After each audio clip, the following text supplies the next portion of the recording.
Hey guys, thanks for your trick requests. I'm going to go through them in chronological order when they were requested. So the very first request I got was how to teach your dog to put things away without them flinging the toys around. This is a method that I learned from Emily Larlham, or aka Kiko Pup.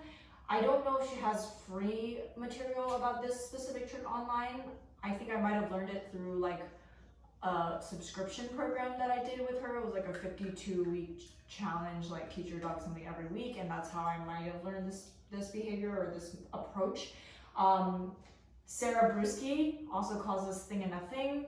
I love this behavior. It's super versatile. As you can see in my trick video that I just posted this morning, I used it with Severus to get him to put all of those crazy dehydrated, disgusting animal parts into the little pot. But you can use it for toys, and it's just a really versatile little trick behavior to have. So if you're looking for more in-depth information, I would check out Emily Larlham or Sara Brueske, and of course if you have more questions you can ask me. So the things that I would consider prerequisites for this behavior, because I'm not going to get into every little aspect of it, is that your dog needs to be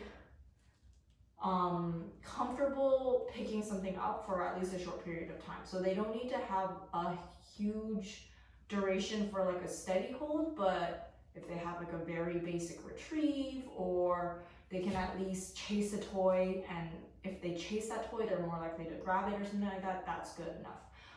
And then the other thing is that they need to have some concept of targeting. So hand targeting, or just like this idea of being shaped to target something and being comfortable with that. And then also it'd be really nice if they had a drop on cue. So those are kind of like the three things I would say. If you put them together, it works out really well. So the first thing to do is actually to back chain this behavior. So I get it going with first getting the dog interested in dipping their head into whatever container. So the bigger the container and the smaller the toys you're using, obviously the easier it is for the dog to succeed. So I would start that way. Think big, think wide. If your dog is likely to step into the thing, think higher walls. So it does kind of come down to like, if you have some flexibility with what you're using, try to pick things that work in your favor, right? If your dog is gonna like have a blast ripping apart a cardboard box, and like don't use cardboard, right? So you kind of have to be smart if you want to make this if you want to do this quickly, try to pick props that work out in your favor. Set down.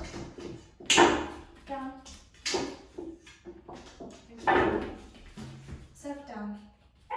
So I didn't release him to work, so that's specifically why I'm doing this, just because we're working on something else currently about some more clarity about when it's time to work and when it's not time to work. Seth is very, very excited about working whenever he knows it's training time, kind of. Free.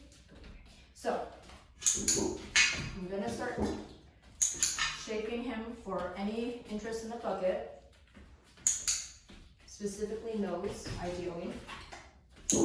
He thinks it's about his paws right now. So if that's the case with your dog, you can change the way you hold the bucket so that they're more likely to just think about dipping their head into it and not putting their feet in it.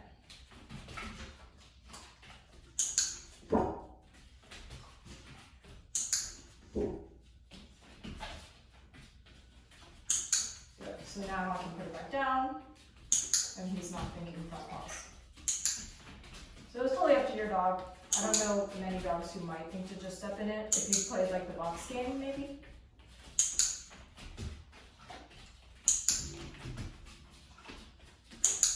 Okay, so now that that's done, good job, buddy. The next part is to work on making sure that they understand to pick up the item and to drop it on cue. Drop. It doesn't matter how they drop it. So, drop. Good job. Drop. And he kind of spits it out because he's sassy. Drop.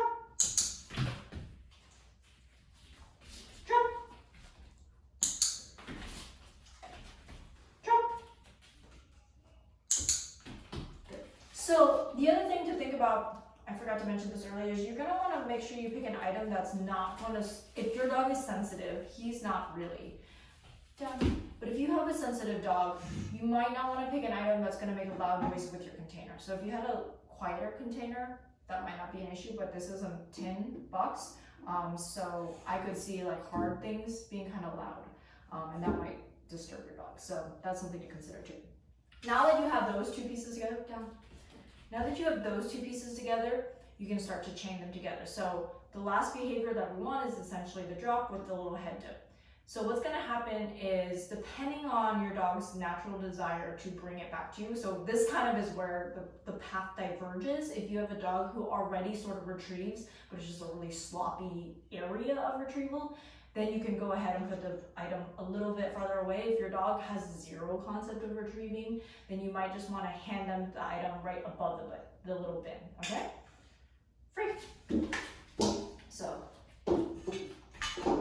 out of here for a second. So, take it. Drop.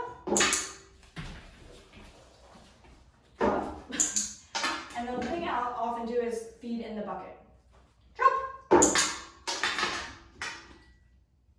Drop.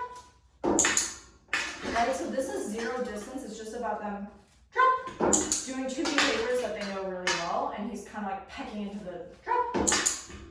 So now, if things are going well, you might start to add some distance, right? So, and I'm paying again in the bucket.